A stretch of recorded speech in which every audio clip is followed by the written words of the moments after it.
بسم اللہ الرحمن الرحیم۔ السلام علیکم۔ امید کرتی ہوں کہ آپ سب خیر خیریت سے ہوں گے۔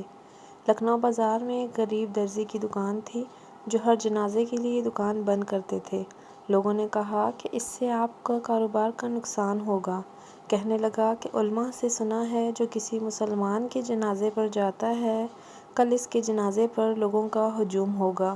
میں غریب ہوں، نہ زیادہ لوگ مجھے جانتے ہیں، تو میرے جنازے پر کون آئے گا؟ اس لیے ایک تو مسلمان کا حق سمجھ کر پڑھتا ہوں اور دوسرا یہ کہ شاید اس سے ہی اللہ پاک راضی ہو جائیں۔ اللہ پاک کی شان دیکھیں کہ 1902 میں مولانا عبدالحی لکھنؤ صاحب کا انتقال ہوا۔ ریڈیو پر بتایا گیا، اخبارات میں جنازے کی خبر آ گئی۔ جنازے کے وقت لاکھوں کا مجمع تھا، پھر بھی بہت سے لوگ ان کا جنازہ پڑھنے سے محروم رہ گئے تھے۔ جب جنازہ گاہ میں ان کا جنازہ ختم ہوا تو اسی وقت جنازہ گاہ میں ایک دوسرا جنازہ داخل ہوا اور اعلان ہوا کہ ایک اور عاجز مسلمان کا بھی جنازہ پڑھ کر جائیں۔ یہ دوسرا جنازہ اسی درزی کا تھا۔ مولانا کے جنازے کے سب لوگ، بڑے بڑے اللہ علم والے علماء کرام، سب نے اس درزی کا جنازہ پڑھا اور پہلے جنازے میں جو لوگ شامل نہ ہو پائے وہ بھی شامل ہو گئے۔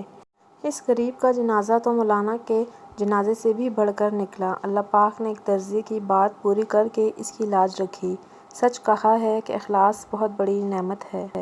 ہماری ویڈیو اچھی لگی ہے تو اسے لائک اور شیئر کریں اور ہمارے چینل کو سبسکرائب کریں تاکہ آپ کو ہماری ویڈیوز ملتی رہیں۔ شکریہ۔